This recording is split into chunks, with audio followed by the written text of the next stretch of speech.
Hello fellow mayors, Drugget here. Welcome back to the second episode of our Cities Skylines How to Start a City tutorial series. Today we have a look at the first milestone and some stuff I deliberately kept out of the first episode to keep that really simple and easy to lure you into the series. From now on, we are talking mayor business. Whether you perceive that as being easy or advanced, I can't influence that much, but I try to explain everything as detailed as possible to help you understand the concepts and issues. First off, we reached our first milestone, so let us pause the game and get thinking. Before we start with the new stuff the milestone unlocked, I would like to mention some DLC options and a mistake we already made deliberately so we can fix it today. A general rule I told you in the last episode is to only pay attention to a service's upkeep cost. You want as many units of something for as few upkeep as possible. So let us talk about power production. At the start of the game, the wind turbines are your cheapest option with 10 simoleons per megawatt produced. The next best option would be the solar updraft tower, which comes with the Green Cities DLC, operating at 9.3 simoleons per megawatt, and it is unlocked with the Big Town milestone. The second best option overall in the game would be the wave power plant from the high-tech buildings content creator pack at 8 simoleons per megawatt, being unlocked pretty early in the game with the Boomtown milestone. And then the best option would be a hydropower plant or dam, but only if installed properly. This structure unlocks with the small city milestone and has the potential to provide 1600 megawatts at a cost of 3200 upkeep, resulting in a theoretical value of 2 simoleons per megawatt. But this structure requires its own episode to explain its proper utilization. On a normal map like this one, you won't make this cheaper than the other options. Okay, let's talk about waterworks. To get water into your pipe system, the water pump is your best option at 0.02 simoleons per unit. The next best option for desert maps would be the Big Water Tower, which comes with the Sunset Harbor DLC at 0.056 simoleons per unit. But it becomes available at the Big City milestone, whereas the others are available from the start of the game. Last option is the regular water tower from the base game, which costs you 0.058 simoleons per unit. To deal with sewage, the base game only offers the drain pipe at the beginning of the game. Later, at the Big City milestone, you get the water treatment plant if you care about the environmental impact of your city. Now, in this regard, the Green Cities DLC provides the best alternative with the Echo water treatment plant. Not only is its upkeep cost lower, but also it really purifies the water.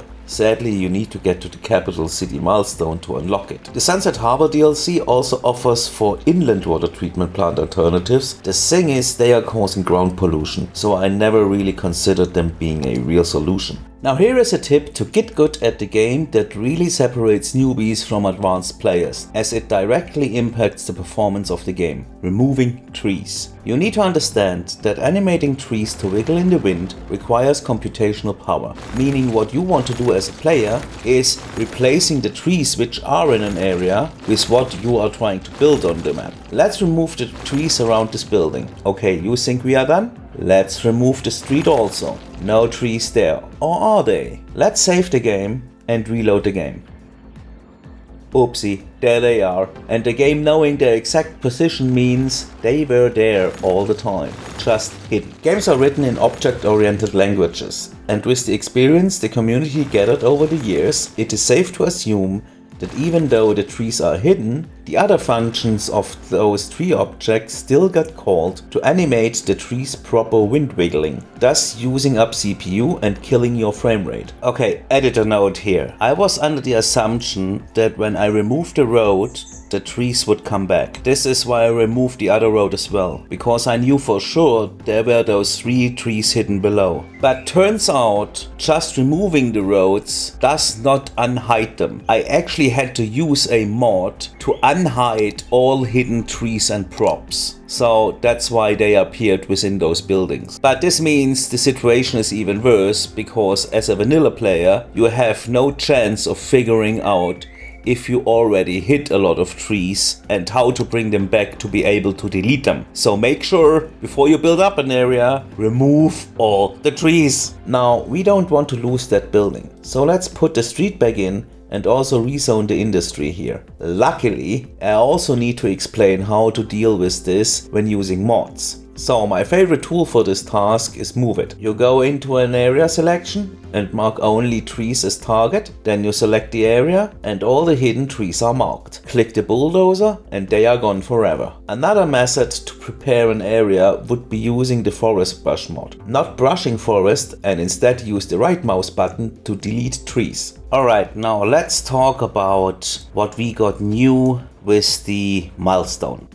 We need to go back. So basically we get garbage collection, healthcare and education and campus areas. We can adjust taxes now and we have the option to take a loan. Now another thing that is not mentioned here is that we just got 20k just for reaching the milestone. You may wonder, hey, that's cool, but in my gameplay I didn't end up with that much money. What is important and what could be set back for a while? So the most important thing is garbage collection, because right after the milestone everything is going to accumulate trash. I am going to have to build a landfill site, but again, if you would have the Green Cities DLC, you could build a recycling center. Now the interesting thing is a landfill you can't move, because before you can delete it you would have to empty it, and thus we would have to wait a while until we get the incinerators. The recycling center on the other end, you could move whenever you want. A landfill once filled up stays full and doesn't do anything anymore until emptied. A recycling center just has a processing rate, so it can process a certain amount for the upkeep, like all other services. If you want to remove a full landfill site without the use of mods, you would have to use a natural disaster from the Natural Disasters DLC just hitting the landfill site. With this milestone, the services also get introduced a new mechanic, kind of an area of effect, which can be seen by the